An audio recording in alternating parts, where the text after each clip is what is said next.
আসসালামু আলাইকুম সুপ্রিয় শিক্ষার্থীবৃন্দ, স্বাগতম প্রত্যেককে। তোমরা যারা আজকের এই ভিডিওটি দেখতে আসছো বা দেখছো, তো আজকের আমাদের ক্লাসটি হবে প্রাণী জগতের শ্রেণীবিন্যাসের উপর, যেটা আমাদের প্রথম লেকচার। এটা তো এই লেকচারে আমি তোমাদের অষ্টম শ্রেণীর বিজ্ঞান বইয়ের প্রাণী জগতের শ্রেণীবিন্যাস অধ্যায়টি নিয়ে যতটুকু সম্ভব আলোচনা করবো ইনশাল্লাহ। তো ঠিক আছে, আমরা আমাদের পড়ায় চলে যাচ্ছি। দেখো, প্রাণী জগতের শ্রেণীবিন্যাস বলতে বলতে আসলে আমরা কি বুঝতেছি? প্রাণী জগতের শ্রেণীবিন্যাস বলতে আমরা বুঝতেছি যে যে জগতে প্রাণীরা বাস করে সেই জগৎকে আমরা কি বলতে পারি? আমরা বলতে পারি প্রাণী জগৎ। আর শ্রেণীবিন্যাস হচ্ছে তাদেরকে একটা বিন্যস্ত করার প্রক্রিয়া, তাদেরকে সাজানোর একটা প্রক্রিয়াকে এখানে শ্রেণীবিন্যাস বলা হয়েছে। তো প্রাণী একটা জগতের ভিতরে প্রাণী জগৎকে তাদেরকে যেভাবে বিন্যস্ত করা হয়েছে বা সাজানো হয়েছে সেটাকেই প্রাণী জগতের শ্রেণীবিন্যাস বলে। যদি আরেকটু ডিপলি আলোচনা করা হয় এই বিষয় নিয়ে, তো আমরা প্রাণী জগতের শ্রেণীবিন্যাসে দেখো পরে এই বিষয়গুলো বলি।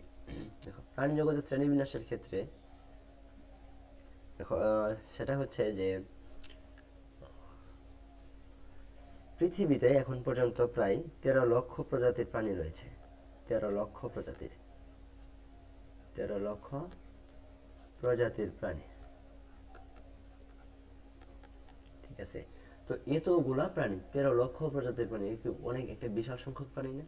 তো এতগুলা প্রাণী মনে রাখা খুবই টাফ, এবং তাদেরকে আইডেন্টিফাই করা এটাও অনেক বেশি টাফ হয়ে যায়। তো এটাকে সহজ করে জানার জন্য, সহজেই বের করার জন্য এদেরকে এদের ভাগ করা হয়েছে বা বিন্যাস করা হয়েছে, এবং এই বিন্যাসকে শ্রেণীবিন্যাস বলে। সেটাকে কিভাবে ভাগ করা হইল? ধরো, এদেরকে প্রথমে একটা জগতে ভাগ করছে। জগৎ, জগৎটা কি? জগৎকে আমরা বলে থাকি কিংডম। তো এই জগতের একটা নাম দিয়েছে, সেই নামটা হচ্ছে এনিমেলিয়া। নামটি হচ্ছে এনিমেলিয়া।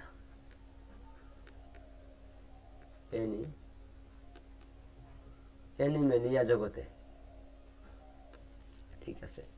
তো অ্যানিমেলিয়া জগতে তারা ভাগ করেছে। এই জগতের পরে, জগৎ তো অনেক একটা বড় জিনিস, ধরো এই পুরো দুনিয়াটা একটা জগৎ। এই জগতের নাম দিছে অ্যানিমেলিয়া, এবং এই জগতে এই সবগুলা প্রাণী, 13 লক্ষ প্রাণী অবস্থান করতেছে। তো এদেরকে আরেকটু স্পেসিফিক ভাঙানোর জন্য এই জগৎকে 33টি পর্বে ভাগ করেছে। 33টি পর্বে। তো 33টি পর্বে ভাগ করার পরে এই একটু সহজ হলো এখন, কারণ আগে ছিল একটা জগতের মধ্যে সবগুলা প্রাণী, একটা জগতের মধ্যে। এখন একটা জগৎ থেকে 33টি পর্বটাকে ভাগ করা হয়েছে। তো এখন 33টি পর্বের ভিতরে আবার 9টি পর্ব, 9টি পর্ব যেগুলো মেজর, 9টি পর্ব মেজর। এখন বলো যে স্যার মেজর মানে আবার কি? আচ্ছা, মেজর হচ্ছে মানে গুরুত্বপূর্ণ বেশি, এবং বাকি বাকি পর্বগুলো কম গুরুত্বপূর্ণ। তো যেই 9টি পর্ব বেশি গুরুত্বপূর্ণ, এই 9টি পর্বকে নিয়ে তোমাদের অষ্টম শ্রেণীর বইয়ে আলোচনা করা হয়েছে। এই 9টি পর্বের প্রথম 8টি পর্ব হচ্ছে অমেরুদণ্ডী প্রাণীদের জন্য। অমেরুদণ্ডী প্রাণীর জন্য, অমেরুদণ্ডী প্রাণী। এবং বাকি যে একটা আছে, এবং সবার লাস্টের একটি, সেটা হচ্ছে মেরুদণ্ডী। সেটা কি? লাস্টের একটি মেরুদণ্ডী, ঠিক আছে। আচ্ছা, তাহলে অমেরুদণ্ডী গেল, মেরুদণ্ডী গেল। তো আমরা এখন এই এখানে অমেরুদণ্ডী প্রাণী রয়েছে 8টি, আর একটি রয়েছে মেরুদণ্ডী প্রাণী। এগুলো জানতে হবে। এখন বুঝতে হবে যে আসলে এই যে টোটাল 9টা পর্ব, এই পর্বগুলো আসলে কোনগুলো। আমি যদি একটু বলে দিই, 9টা পর্বের মধ্যে প্রথম পর্বটি হচ্ছে পরিফেরা। এগুলো তোমাদের পড়তে পড়ে মুখস্থ হয়ে যাবে ইনশাল্লাহ। পরে হচ্ছে নিডারিয়া। হ্যাঁ, এরপর 3 নম্বর রয়েছে প্লাটিহেলমিনথেস।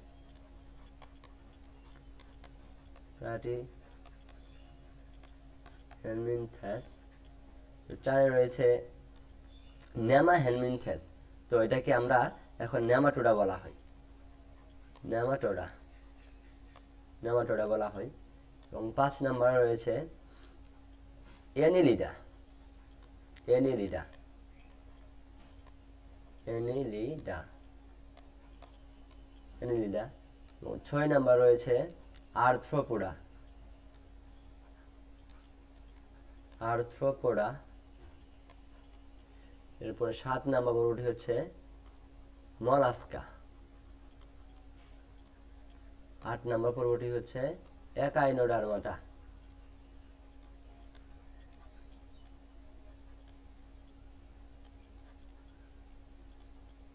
একাইনোডার্মাটা। এবং সবার লাস্টের পর্ব 9 নাম্বার পর্বটি হচ্ছে কোয়ারডাটা। দেখলা, এই যে প্রথম 1 থেকে 8 পর্যন্ত পর্বগুলো, এগুলো রয়েছে হচ্ছে অমেরুদণ্ডী প্রাণী। এবং লাস্টের যে পর্বটা সেটা হচ্ছে করডাটা। শুধুমাত্র করডাটা পর্বের প্রাণীরা মেরুদণ্ডী হয়, এটা হয় মেরুদণ্ডী, মেরুদণ্ডী। ঠিক আছে। আর 1 থেকে 8 পর্যন্ত অমেরুদণ্ডী, 1 থেকে 8 পর্যন্ত অমেরুদণ্ডী, অমেরুদণ্ডী। 9 নাম্বারটা মেরুদণ্ডী। ঠিক আছে, তোমরা বুঝে নিও। তো এখন আমরা এই যে পর্বগুলো দেখলাম, এখন এই পর্বগুলো নিয়ে আমরা এই পর্বগুলোর ভিতরে অ্যাকচুয়ালি আলোচনা করব। তবে এই পর্বগুলোর ভিতরে সবচেয়ে গুরুত্বপূর্ণ পর্ব যদি তোমাকে বলে কেউ যে এখানে 1 থেকে 9টি পর্ব রয়েছে, তো সব থেকে গুরুত্বপূর্ণ পর্ব কোনটি, তো সেটা হচ্ছে কি জানো? সেটাকে বলতে পারবা যে আর্থ্রোপোডা। আর্থ্রোপোডা কেন?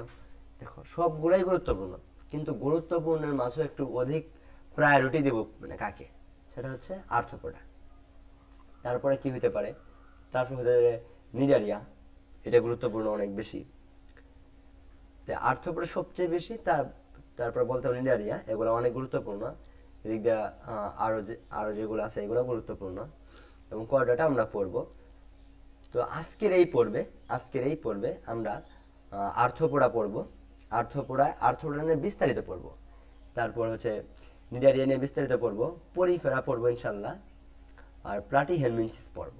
তো এই 4টা পর্ব নিয়ে আমরা আজকের ক্লাসটি করবো ইনশাল্লাহ। এবং পরবর্তী ক্লাসটি যেটা হবে, সেখানে আমরা নেমাটোডা পড়ব, অ্যানিলিডা পড়ব, মলাস্কা পড়ব, পারলে একাইনোডার্মাটা সহ পড়ে নেব। ঠিক আছে। তো আজকের ক্লাসটা প্রথম ক্লাস, এই ক্লাসটিতে সবচেয়ে গুরুত্বপূর্ণ পড়াগুলো আমরা পড়ব। তাই আজকের ক্লাসটা তোমরা কেউ মিস করো না, খুব সুন্দর করে দেখো, বুঝলাম? আচ্ছা, তাহলে এখন আমরা এখন যে বিষয়টা পড়বো সেটা হচ্ছে, দেখো আমরা এখন পরিফেরাল, যদি আমরা প্রথমে আর্থ্রোপোডা নিয়ে আলোচনা করব, আমরা প্রথমে আর্থ্রোপোডা নিয়ে আলোচনা করব। ঠিক আছে। আচ্ছা দেখো, আর্থ্রোপোডা, একটা মিনিট, আমি একটু স্লাইডটা কেটে নিই।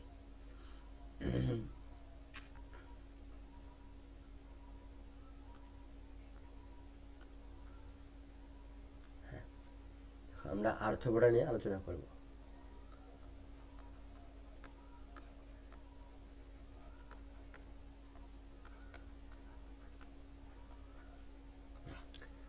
আর্থ্রোপোডা, এই আর্থ্রোপোডা পর্বের প্রাণী কারা, এটাকে আমাদের আগে চিনতে হবে যে আর্থ্রোপোডা পর্বের প্রাণী কোনগুলা, কোন প্রাণীগুলো আর্থ্রোপোডা পর্বে। সেটা হচ্ছে 1 নাম্বার যেটা বলি আমি, যে আরশোলা। আরশোলা, আসলে আরশোলাটা কি? আরশোলা হচ্ছে তেলাপোকা, চেনো না তোমরা? তেলাপোকার এই আরশোলা বলে, তেলাপোকা। 2 নাম্বার হচ্ছে প্রজাপতি, প্রজাপতি। 3 নাম্বার বলতে পারি যে চিংড়ি বলতে পারো। হ্যাঁ, আরশোলা, প্রজাপতি, চিংড়ি।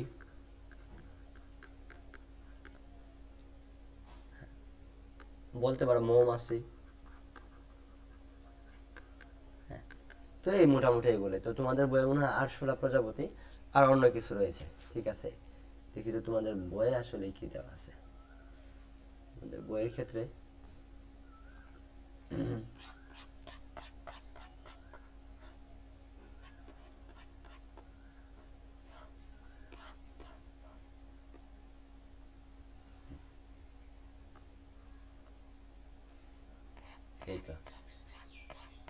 এই যে আমাদের এখানে রয়েছে আর্থ্রোপোডা।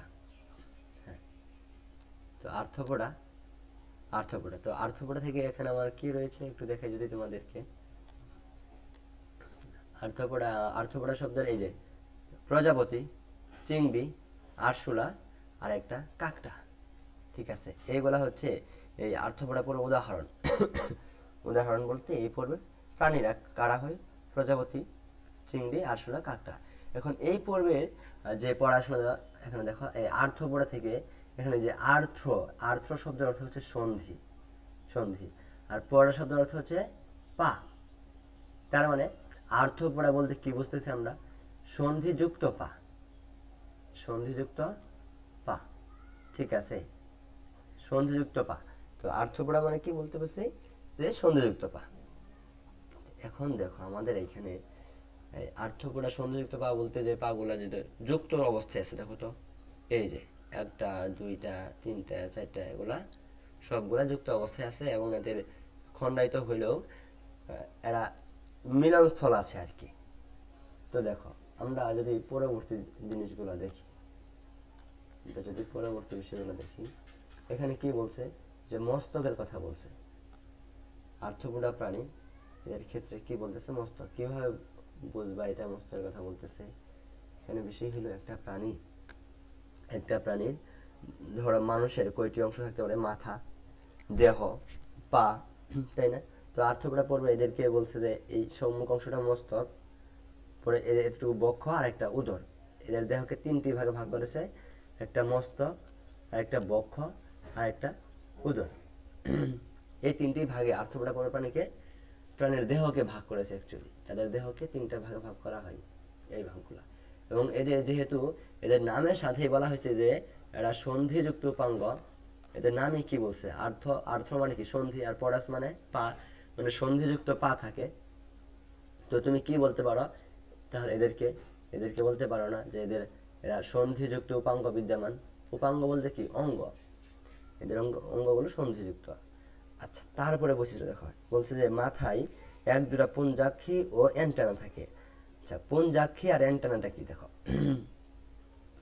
অ্যান্টেনা হচ্ছে এই যে এইগুলা ছোট মানে পশমের মতন যে অংশটা, হ্যাঁ, আরশোলার।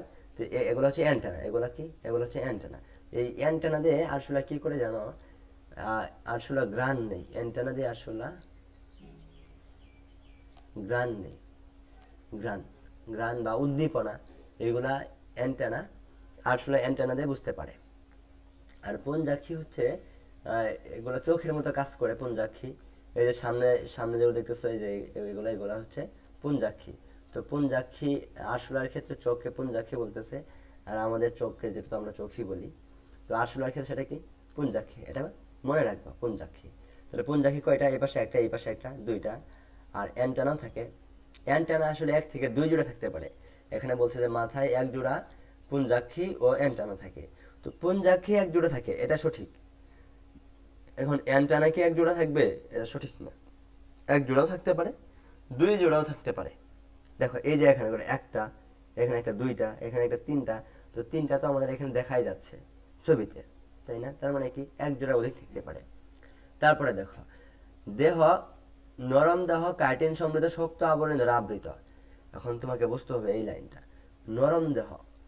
হ্যাঁ, নরম দেহ বলতে এই আরশোলার ভিতরের অংশটা, উপরে তো চামড়া, তাই না, পর্দা একটা, তার ভিতরের অংশটা নরম, কিন্তু উপরের যে অংশটা, এই আবরণটা, এগুলা কি আবরণ একটা, হ্যাঁ, উপরের অংশটা শক্ত আবরণ দ্বারা আবৃত। আর শক্ত আবরণটা হচ্ছে কি, কাইটিন আবরণ। দেখো এখানে বুঝতে হবে যে কাইটিনটা কি। কাইটিন হচ্ছে এক ধরনের শক্ত আবরণ, শক্ত আবরণ। হ্যাঁ, তো কাইটিন শক্ত আবরণ। তো নরম আবরণের নাম কি বায়োলজির ভাষায়? আচ্ছা, ওইটা আমাদের যে সময় আসবে তখন আমরা বলে দেবো, সেটা হচ্ছে কিউটিকল। আচ্ছা, ওইটা আমরা এখন আলোচনা না করি, ঠিক আছে? পরে দেখো কি বলছে, যে মালপিজের নালিকা নামক রেচন অঙ্গ বিদ্যমান। এটাও তো বুঝতে হবে রেচন অঙ্গটা কি। তোমাকে প্রথমে বুঝতে হবে রেচন অঙ্গ কি। অ্যাকচুয়ালি রেচন অঙ্গ কি, রেচন অঙ্গ হচ্ছে যে অঙ্গের মাধ্যমে কোনো প্রাণী তাদের দেহের অতিরিক্ত বর্জ্য বা আবর্জনা নিষ্কাশন করে। তো নিষ্কাশন মানে কি? নিষ্কাশন মানে ত্যাগ করায়।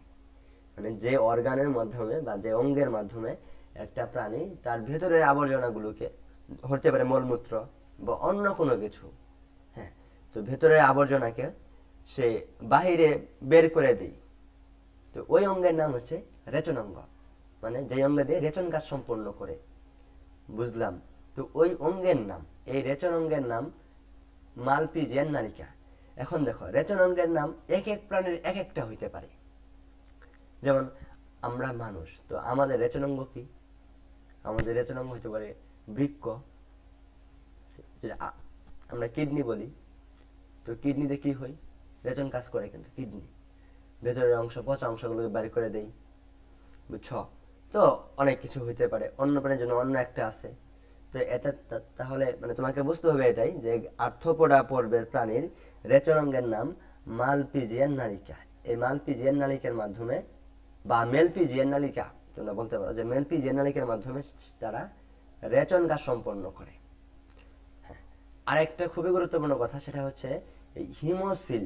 হিমোসিলটা কি? দেখো, হিমোসিলটা কি? এখানে হিমোসিলের হিম মানে হচ্ছে রক্ত। দেখো, হিমোসিলের হিম, তো হিম মানে হচ্ছে রক্ত, রক্ত। আর সিল, এই সিল, সিল মানে হচ্ছে গহ্বর। সিল মানে গহ্বর, হিম মানে রক্ত। তাহলে হিমোসিল মানে মানে কি হবে? রক্তপূর্ণ গহ্বর। তোমাকে এটা বুঝতে হবে, রক্তপূর্ণ গহ্বর। আচ্ছা, গহ্বরটা কি? গহ্বর মানে শরীরের একটা ফাঁকা জায়গা।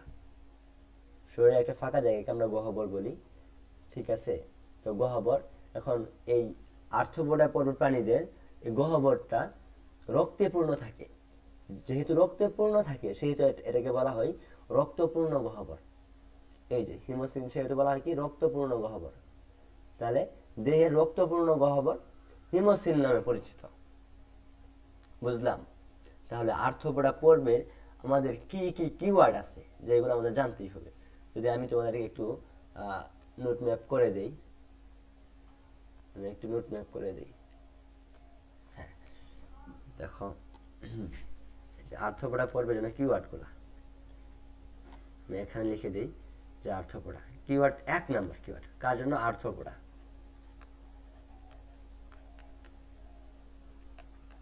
হ্যাঁ, 1 নম্বর, সেটা কি? যাদের সন্ধিযুক্ত পা, সন্ধিযুক্ত পা।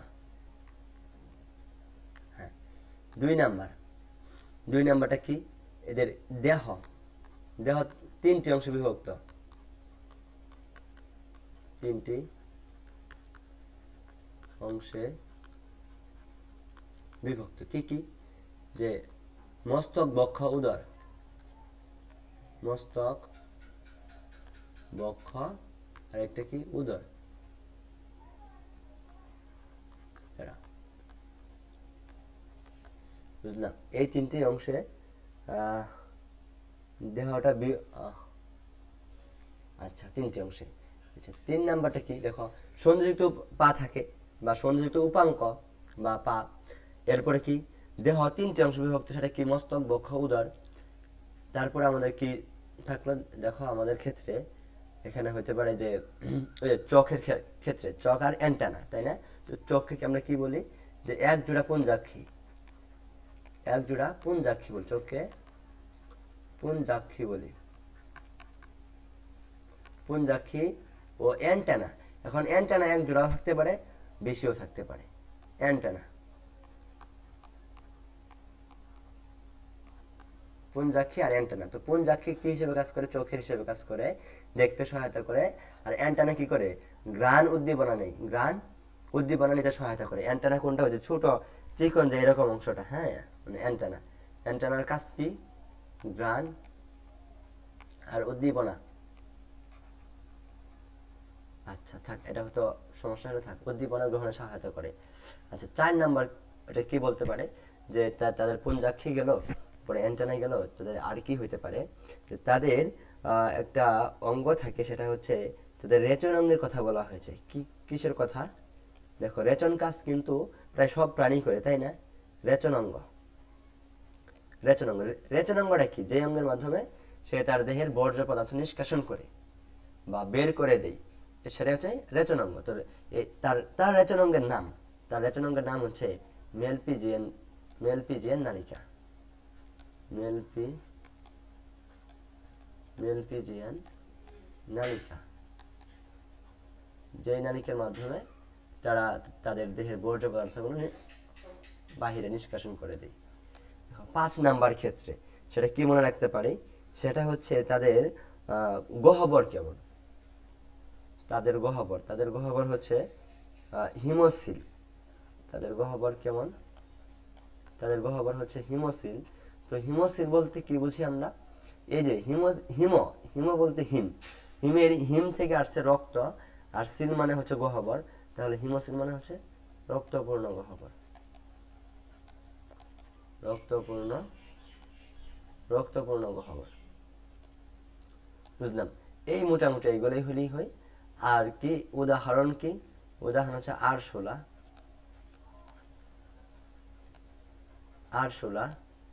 আর কি দিতে পারি? প্রজাপতি, হ্যাঁ প্রজাপতি। আচ্ছা তোমরা উদাহরণগুলো দেখে নিও, মানে এগুলোই তো মূল কাহিনী, তাই না? দেখি তো, আমরা যদি আবার একটু বয়ে যাই, আবার বয়ে আসুন। দেখো এই যে মস্তক বক্ষদেশের কথা বলছি, সন্ধিত অঙ্গ বলছি, মাথায় পুঞ্জা খেয়ানটানার কথা বলছি, এরপরে কার্টিন, আচ্ছা আবরণের কথা বলা হয়নি, এখানে একটা বাদ পড়ে গেছে, যে তাদের আবরণ এটা কেমন। দেখো আমি পরে পেয়ে যাবো, 6 নাম্বার বলে আবরণ। আবরণ কি? তাহার যে দেখো আরশোলার যে দেহের বাইরের অবস্থানটা, আরশোলার ক্ষেত্রে, হ্যাঁ দেখো আরশোলার ক্ষেত্রে বাইরের অবস্থানটা এটা শক্ত, বাহিরে কি শক্ত আবরণ না, শক্ত আবরণে আবৃত। শক্ত আবরণকে কি বলে? শক্ত আবরণের নাম হচ্ছে কাইটিন। শক্ত আবরণের নাম কি? কাইটিন। এই কাইটিন দিয়ে আসলে তার আবরণ নির্মিত হয়, এবং এই কাইটিন হচ্ছে শক্ত পদার্থ। কাইটিন, কাইটিন কি? যা শক্ত পদার্থ, যা শক্ত পদার্থ। তাই এটাকে আমরা বলি যে কাইটিন নির্মিত শক্ত আবরণে আবৃত, বুঝছ? যা শক্ত পদার্থ। আচ্ছা আর কি হয়? যে তার দেহের আবরণটা শক্ত কিন্তু দেহটা কিন্তু নরম।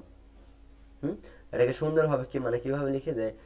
এই যে আমি যদি এইখানে দেখাই, বই থেকে দেখাই, সুন্দর সুন্দর করেছে যে নরম দেহ কাইটিন সমৃদ্ধ শক্ত আবরণ দ্বারা আবৃত। ঠিক আছে, তো আশা করছি তোমরা তোমরা এগুলো বুঝতে পারছো। আমি আশা করছি ইনশাল্লাহ তোমরা তোমরা অ্যাকচুয়ালি আর্থপোডা এটা বুঝতে পারছো,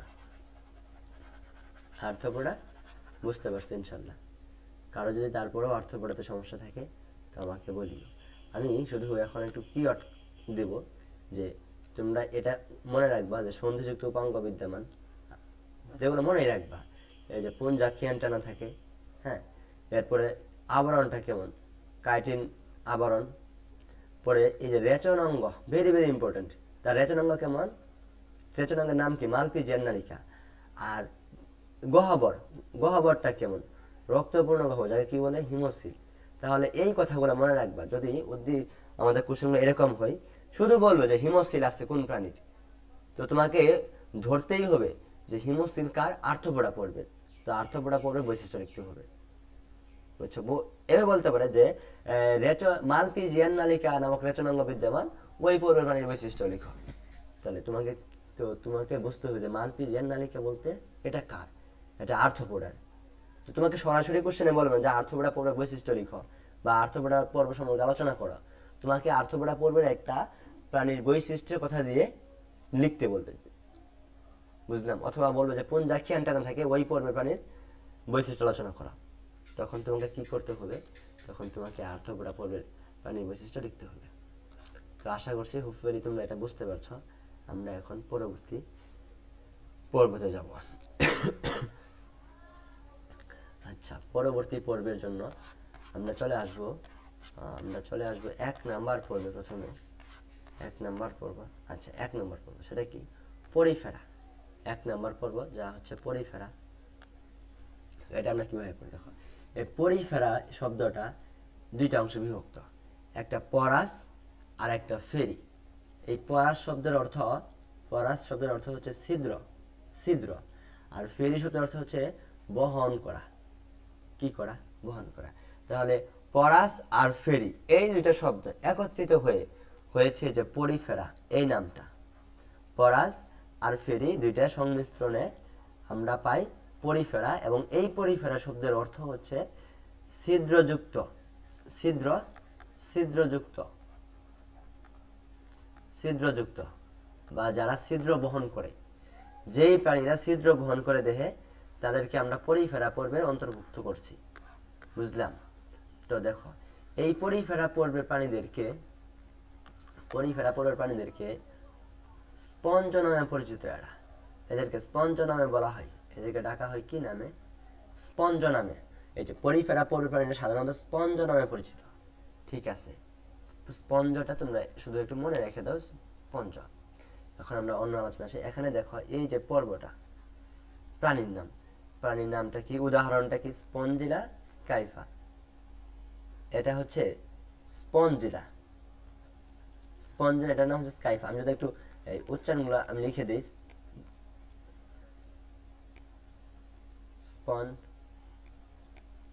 স্পঞ্জিলা। আচ্ছা, আমি তো লিখতেও হয়তো ভুল করলাম। আচ্ছা, তোমরা দেখে নিও, বুঝছো? ইংরেজি ওয়ার্ড তো লিখতে ভুলে যায়। এটা স্কাইফা, স্কাইফাটা লিখে দিই, স্কাইফা। এটা স্পঞ্জিলা স্কাইফা। তো দেখো এই যে প্রাণী, স্পঞ্জিলা প্রাণীটা, এই প্রাণীর গায়ে দেখো তো এই যে ফুটা ফুটা দেখতে পাচ্ছ না? ফুটা ফুটা, এইগুলো হচ্ছে ছিদ্র। এই যে ফুটা ফুটা দেখতে পাচ্ছ, এগুলো হচ্ছে কি? ছিদ্র।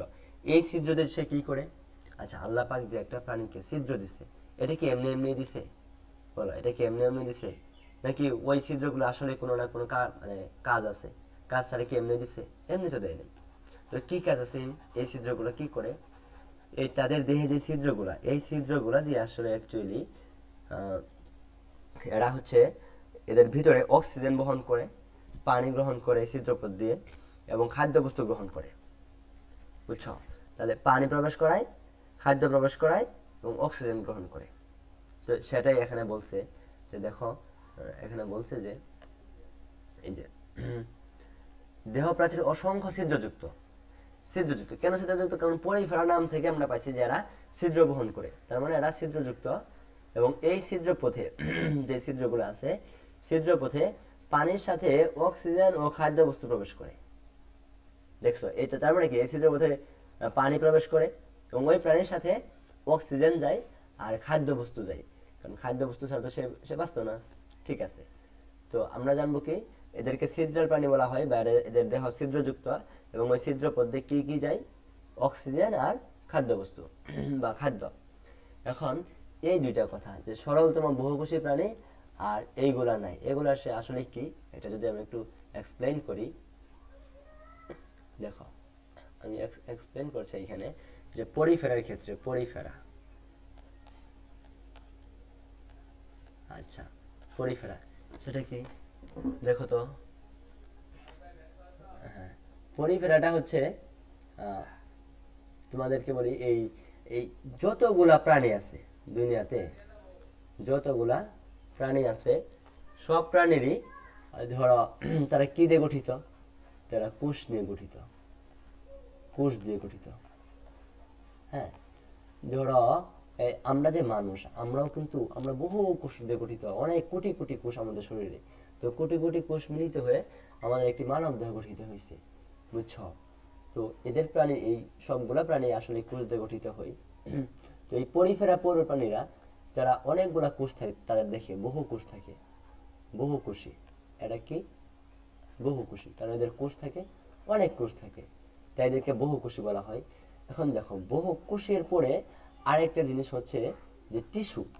তো টিস্যু আবার কি? দেখো, টিস্যু হচ্ছে যখন অনেকগুলা কোষ একত্রিত হয়, এবং একত্রিত হয়ে একটা নির্দিষ্ট সময় একটা নির্দিষ্ট অঙ্গ তৈরি করে, বা একটা নির্দিষ্ট কাজ করে, নির্দিষ্ট সময় নির্দিষ্ট কাজ করে, অনেকগুলা কোষ মিলিত হয়ে তখন ওই ওই অনেকগুলা কোষকে একত্রে টিস্যু বলা হয়। বুঝলাম? বুঝছো কথা? যে অনেকগুলা কোষ মিলিত হয়ে একই সময় একই কাজ করে, তবে ওই কোষগুলাকে আমরা টিস্যু বলে থাকি। তার মানে কি, যদি টিস্যু হইতে হয় তাহলে কি অনেকগুলা কোষ লাগবে। যেই প্রাণীর অনেকগুলা কোষ আছে ওই প্রাণীর টিস্যু গঠিত হইতে পারে। বুঝলাম? এখন ওই কোষগুলা যদি একত্রিত কাজ না করে তাহলে কিন্তু আমার টিস্যু গঠিত হবে না। পরে দেখো, টিস্যুর পরে হচ্ছে অঙ্গ। কি বললাম? অঙ্গ। তো অঙ্গটা কি? অঙ্গ হচ্ছে অনেকগুলা টিস্যু অনেকগুলা টিস্যু একত্রিত হয়ে যখন একটা কাজ করবে, কাজ করে যা উৎপন্ন করে ওটা হচ্ছে অঙ্গ। বুঝলাম? এই টিস্যুর অপর নাম হচ্ছে কলা। অনেক সময় কলাও দেখতে পারো, তো কলা দেখে আবার বিভ্রান্ত হওয়ার কিছু নেই। তো অঙ্গটা বুঝলাম। এরপরে অনেকগুলা অঙ্গ, অঙ্গ মিলিত হয়ে যখন একটা কাজ করে সেটাকে বলা হয় যে অঙ্গতন্ত্র।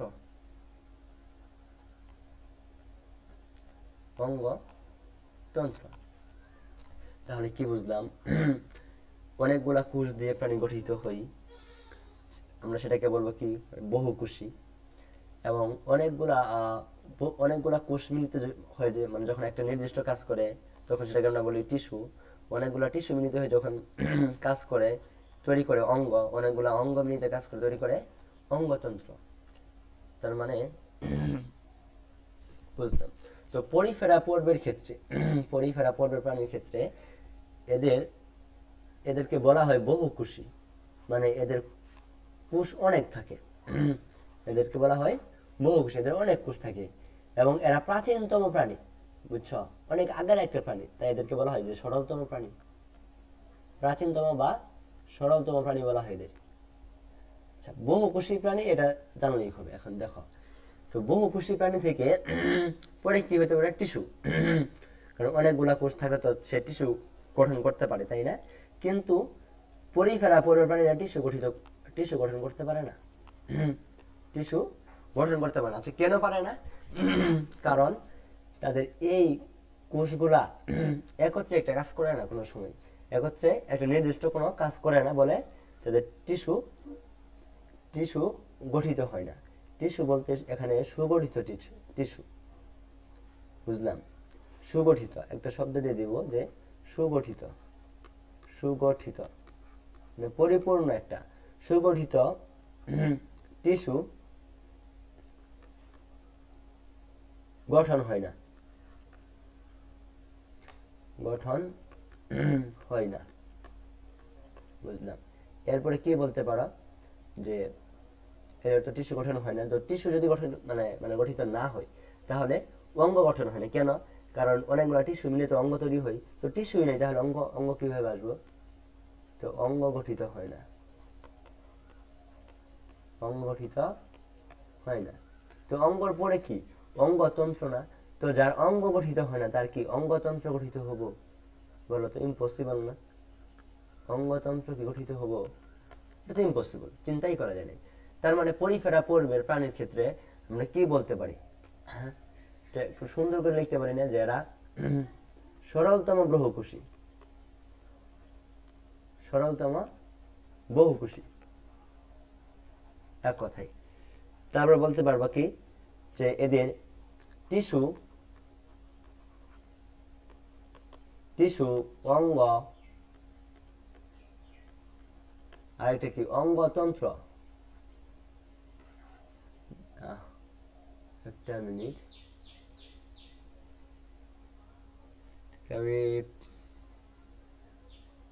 আচ্ছা, অঙ্গ আরেকটা হচ্ছে অঙ্গতন্ত্র।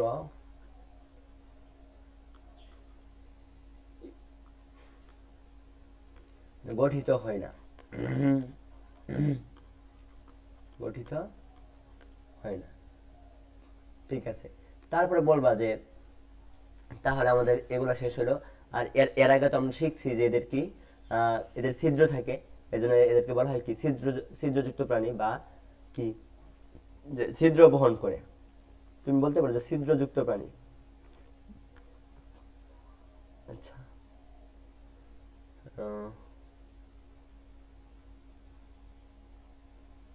1 মিনিট একটু।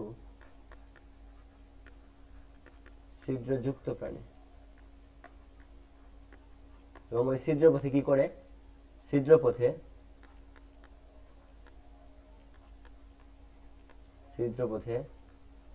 পানির সাথে, হ্যাঁ, পানির সাথে কি প্রবেশ করে, অক্সিজেন ও খাদ্যবস্তু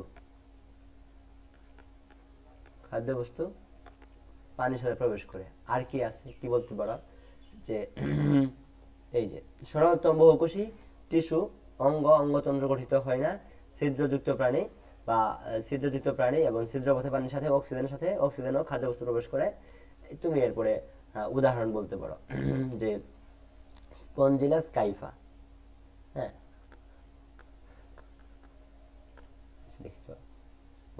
উদাহরণটা কি, স্পঞ্জিলাস SCYPH, স্কাইফা আর একটা স্পঞ্জিলা।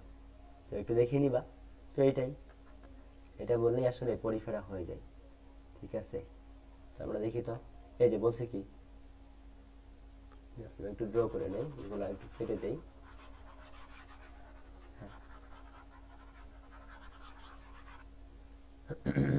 এখন যদি একটু আর দেখি যে বহুকোষী হলেও টিস্যু গঠন করে না। ঠিক আছে, পরে দেখো যে এই যে এইখানে কি ছিদ্রযুক্ত প্রাণী এবং ছিদ্রযুক্ত পানির সাথে অক্সিজেন খাদ্যবস্তু প্রবেশ করে। এটি কোনো পৃথক সুগঠিত কলা, অঙ্গ ও তন্ত্র থাকে না। বুঝলা, ওই যে কলা মানে কি টিস্যু, আর অঙ্গ ও তন্ত্র থাকে না মানে কি, মানে গঠিত হয় না। তার মানে কি, মানে হচ্ছে পরিফেরা। কি বুঝতে পারছো না ইনশাল্লাহ? তো আশা করছি হোপফুলি যে পরিফেরার কোনো ডাউট নেই, উইদাউট ডাউট ছাড়া তোমরা বুঝতে পারছো ইনশাল্লাহ। তো পরিফেরার ক্ষেত্রে কি গুরুত্বপূর্ণ কিওয়ার্ড সেটা বলছে না, স্পঞ্জ বলতে পারো যে স্পঞ্জ নামে পরিচিত ওই পর্বের বৈশিষ্ট্য লিখো। তো তুমি কি করবা, স্পঞ্জ নামটা দেখেই তোমার মাথায় আসতে হবে যে এটা পরিফেরা বলছে। তো পরিফেরা বৈশিষ্ট্যগুলো তুমি লিখে দিবা এবং উদাহরণগুলো মাস্ট লাগবে, খুবই গুরুত্বপূর্ণ। পরে দেখো, এখন আমরা এরপরে গুরুত্বপূর্ণ, খুব বেশি গুরুত্বপূর্ণ, সেটা হচ্ছে নিডারিয়া পর্বটা দেখব। এই যে নিডারিয়া পর্ব, 2 নম্বর পর্ব, সেটা হচ্ছে নিডারিয়া। তো এই পর্বটা আসলে কি অ্যাকচুয়াল নিডারিয়া? এই নিডারিয়া পর্বের প্রাণীদের একটা প্রাণীর নাম যদি আমি বলি, একটু ব্যাখ্যা দিই তোমাকে আগে। দেখো, একটা প্রাণীর নাম নিডারিয়া, আমি লিখলাম নিডারিয়া। আচ্ছা, নিডারিয়া পর্বে একটা প্রাণী হচ্ছে হাইড্রা।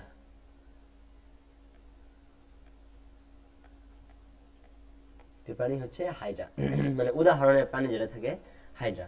তো এই হাইড্রার দেখে একটা কোষ থাকে, ওই যে বহুকোষী প্রাণী না বলি না, তো একটা কোষ হচ্ছে এরকম একটা কোষ থাকে। একটু চিত্র করে ড্র করে দেখাই।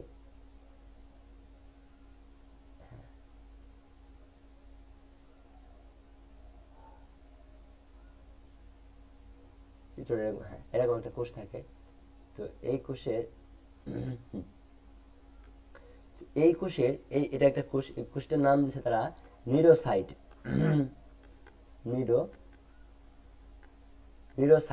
নিউরোসাইট কোষ। তো নিডারিয়া পর্বের একটা প্রাণীর নাম হচ্ছে হাইড্রা। তো এই হাইড্রাতে এই নিউরোসাইট নামক একটা কোষ থাকে। এই কোষটা কি করে জানো, এই কোষের এই যে অর্গানটা দেখতে পাচ্ছ না, হ্যাঁ,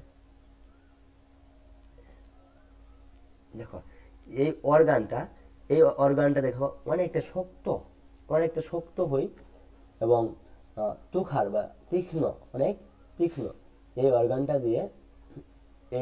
দিয়ে এই হাইড্রা নামক প্রাণীটা অন্য একটা প্রাণীকে আঘাত করে।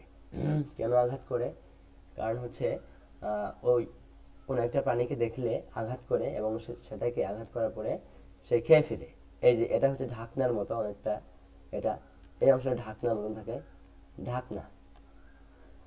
এই ঢাকনাটা কি করে, এই ঢাকনাটা ও যখন হিট করে এখানে একটা প্রাণীকে বা আঘাত করে, তখন ওই প্রাণীটা বৃদ্ধ হয়ে যায় আঘাতে। তারপরে এই ঢাকনাটা খুলে গেলে প্রাণীটাকে সে ভিতরে নেই এবং ভিতরে নেওয়ার পরে এই যে এগুলো যেগুলো দেখতেছে, এগুলো সূত্রক, পেঁচানো সূত্রক। এই পেঁচানো সূত্রক দিয়ে ওই প্রাণীটাকে পেঁচিয়ে ফেলে এবং তখন প্রাণী আর নড়তে পারে না এবং তারপর সে ওটাকে খেয়ে ফেলে আর কি। তো এই তো যে কাজটা করতেছে, তো এটা কিভাবে করতেছে, এই একটা ট্রিগার জাতীয় একটা জিনিস, এটা ট্রিগারের মতো কাজ করে। একটা প্রাণী কাছে আসলে এটা এমনিতে বন্ধ থাকে, কিন্তু যখন দেখে যে একটা প্রাণী মানে কাছে আসছে, তখন সে এটাকে বের করে ওই প্রাণীকে আঘাত করলে ওই প্রাণীটা তার এখানে আটকে পড়ে। তার মানে এটা সে খাদ্য গ্রহণের কাজে এটা ব্যবহার করতেছে, বা শিকার ধরার কাজে। একটা প্রাণীকে ধরলো মানে কি, সে ওই প্রাণীকে শিকার করলো। তো কোন অঙ্গতে করতেছে? এই যে এটা, বুঝছ? তো এটা সেজন্য বলতে ট্রিগার মতো কাজ করে। এরপরে যে বিষয়টা বলবো আমি, সেটা হচ্ছে যে এই অনেক সময় দেখা যায় একটা প্রাণী তার থেকে আকারে বড় একটা প্রাণী আসতে পারে না। তো যখন আসে তখন ওই প্রাণীটা কিন্তু এই হাইড্রাকে খেয়ে ফেলতে চাই। তখন এ কি করে, এ হচ্ছে ওই প্রাণীটাকে আঘাত করে, এই যে এটা দিয়ে, এই অঙ্গটা দিয়ে আঘাত করে। তো আঘাত করলে কি হয়, এটা তো তীক্ষ্ণ, অনেক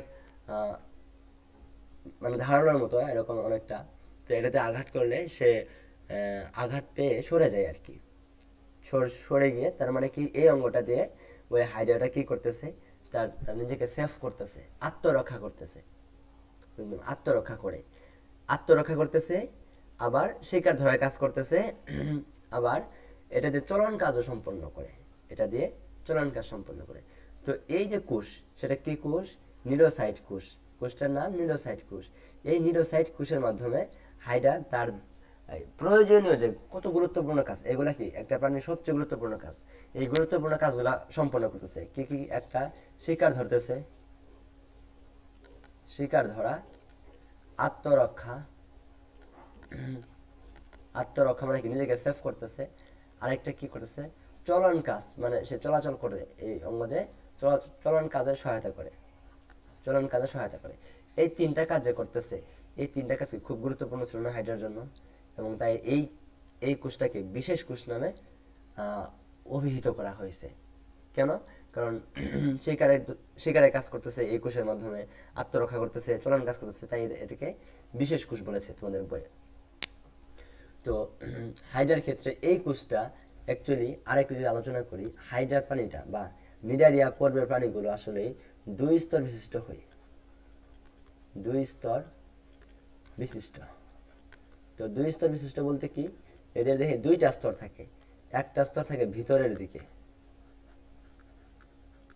ভিতরের দিকে, আরেকটা থাকে বাহিরে, বাহিরে। এখন ভিতরে যে স্তরটা থাকে, এই স্তরের নাম দিচ্ছে, নাম হচ্ছে ectoderm, sorry endoderm, endoderm.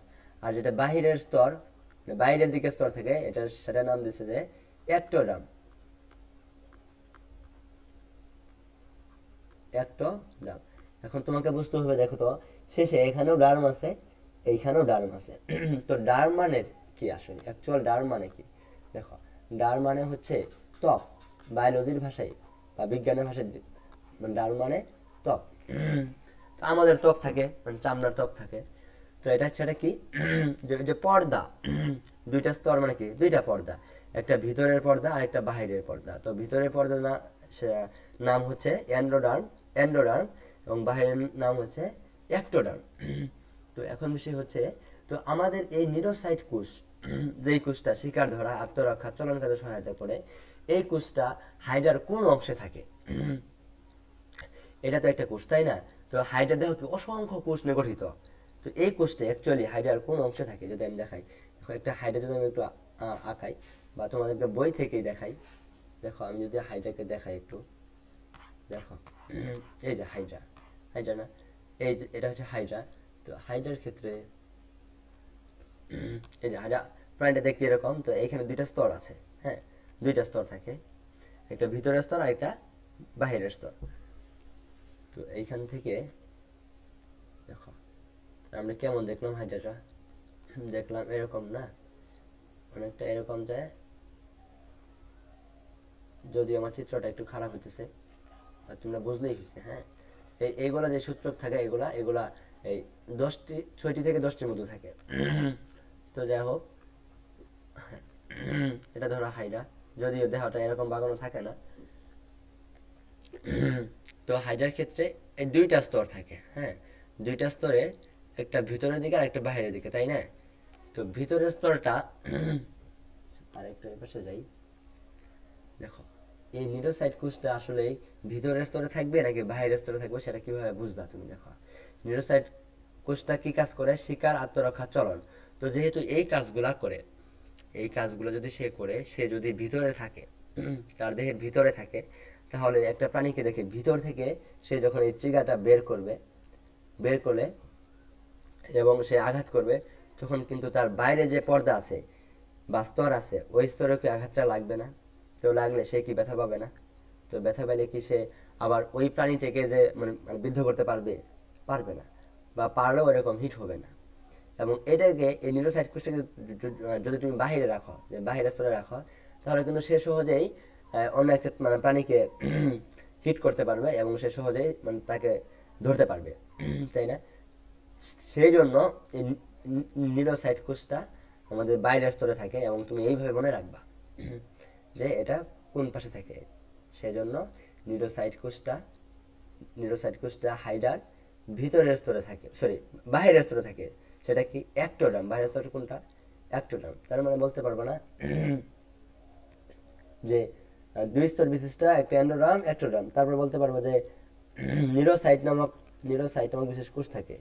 Neurocyte neurocyte neurocyte কোষ থাকে, বা নিউরোসাইট নামক বিশেষ কোষ, নিউরোসাইট কোষ থাকে। এই কোষটা কি করে?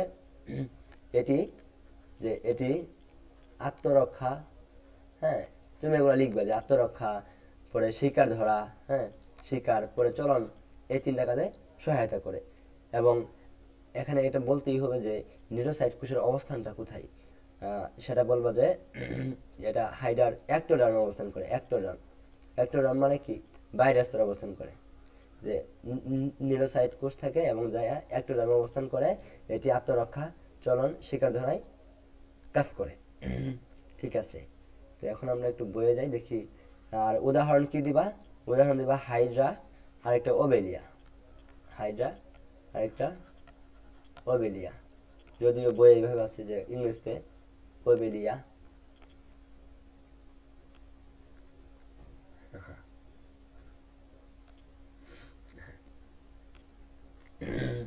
আমরা বইয়ে চলে আসলাম। তো এখানে দেখতে পাচ্ছি কি, যে নিউরোসাইট নামক বিশেষ বৈশিষ্ট্যপূর্ণ কোষ থাকে। আচ্ছা, আমরা এই পাশে উদাহরণটা দেখি, সরাসরি এই দিকে দেখি।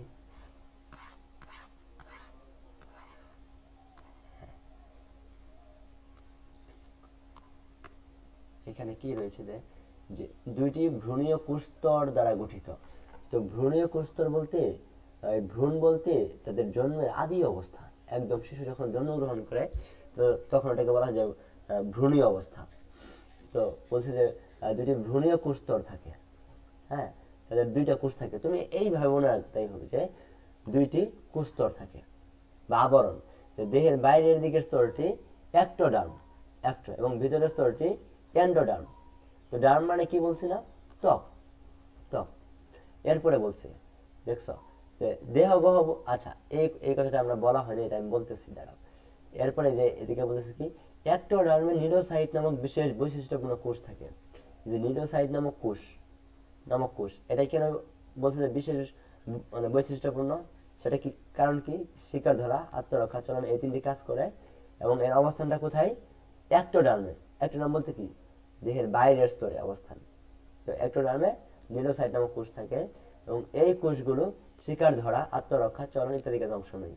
তাহলে কথা হলো যে দেহ গহ্বর এই 2 নাম্বার লাইনটা আসলে কি? এটা তো বুঝুনি, তাই না? তো এটা আমি একটু বুঝে দিচ্ছি। দেখো, হাইডার ক্ষেত্রে কি, ধরো এই যে এটা কি হাইডার চিত্র না? তো হাইডার ভিতরে যে অংশগুলো, এটা কি ফাঁকা অংশ না? একটা ফাঁকা অংশ না? তো ফাঁকা অংশকে আমরা কি বলি? গহ্বর। এটা হচ্ছে গহ্বর, এটা এই প্রাণীর গহ্বর। এই গহ্বরটা কি ফাঁকা আছে, তাই না? তো গহ্বরের ভিতরে অ্যাকচুয়াল কি হয় আসলে? আমরা কি জানি? গহ্বরের ভিতরে পরিপাক হই। কি হই? পরিপাক। পরিপাক। আর কি হইতে পারে? আর হতে পারে সংবহন। এখন তুমি বলে যে স্যার পরিপাক কি আবার, আর সংবহনটাই বাকি। তো পরিপাক হচ্ছে তোমার দেহের যে পুষ্টি উপাদানগুলো, এগুলা কি পরিপাক হইতে হয় না? মানে ভাঙতে হয় না। ধরো তুমি যখন খাবার খাও, ভাত খাও, তো ভাতটাকে আসলে ভাত থাকে, এটা কিন্তু পরিপাক হয়ে শর্করায় পরিণত হয়। আর মাছ মাংস খালি কি হয়? ওইটা কি মাছ মাংস থাকে? না তো, ওইটা প্রোটিনে রূপান্তরিত হয়। তো এই যে প্রক্রিয়া, এটা কি, কোন প্রক্রিয়া হয়? পরিপাক প্রক্রিয়া হয়। তো সেটা হচ্ছে পরিপাক হওয়া। তো আমাদের শরীরে যে পরিপাক যেগুলা হয়, এগুলো কোথায় হয়? এই খাবারগুলা, মানুষের শরীরে খাবারগুলা পরিপাক হয় এদের ক্ষুদ্রান্ত, বৃহদান্ত্র এবং মুখে। বুঝছো? আমাদের মুখেও পরিপাক হয়, ক্ষুদ্রান্ত হয়, বৃহদান্ত্র হয়। ক্ষুদ্রান্ত বৃহদান্ত্র হয়তো তোমরা এগুলো বুঝতেছো না, কিন্তু এতটুকু মনে রাখো যে পেটে পরিপাক হয়। বুঝলাম? পেটে। তো পরিপাকের কাজগুলা পেটে হয়। এখন বিষয় হচ্ছে যে, আর এই হাইড্রাতে এদের যে গহ্বর থাকে, ফাঁকা জায়গা, তো এই ফাঁকা জায়গায় তাদের পরিপাক কাজ সম্পূর্ণ হয়। মানে আমাদের পেটেও কি ফাঁকা জায়গা থাকে না? তো ওই ফাঁকা জায়গাকে আমরা গহ্বর বলতে পারি, চিন্তা করতে পারি, এবং ওইখানে আমাদের পরিপাক হয়। আর সংবহন কি? সংবহন হচ্ছে, দেখো আমরা শুনছি না রক্ত সংবহন, পানি সংবহন। সংবহন, বহন মানে কি? বহন করা। এখন যখন সে রক্ত বহন করব, তো তখন বলবো রক্ত সংবহন। আর পানি বহন করলে কি বলবো? পানি সংবহন। ঠিক আছে? হ্যাঁ। তো এই হচ্ছে বিষয়। তো তাদের হাইড্রার যে গহ্বরটা, এটা পরিপাকে অংশগ্রহণ নেই, আবার কি সংবহন কাজে অংশগ্রহণ নেই, এবং দুইটারই কাজে অংশগ্রহণ নেই, এবং তাই এই গহ্বরকে বলা হয় সিলেন্টেরন। সিলেন্টেরন। সিলেন্টেরনটা কি? অ্যাকচুয়াল এই গহ্বরের একটা নাম, একটা গহ্বর, গহ্বরের নাম দিছে সিলেন্টেরন। তো হাইড্রার গহ্বরকে কি বলে? সিলেন্টেরন।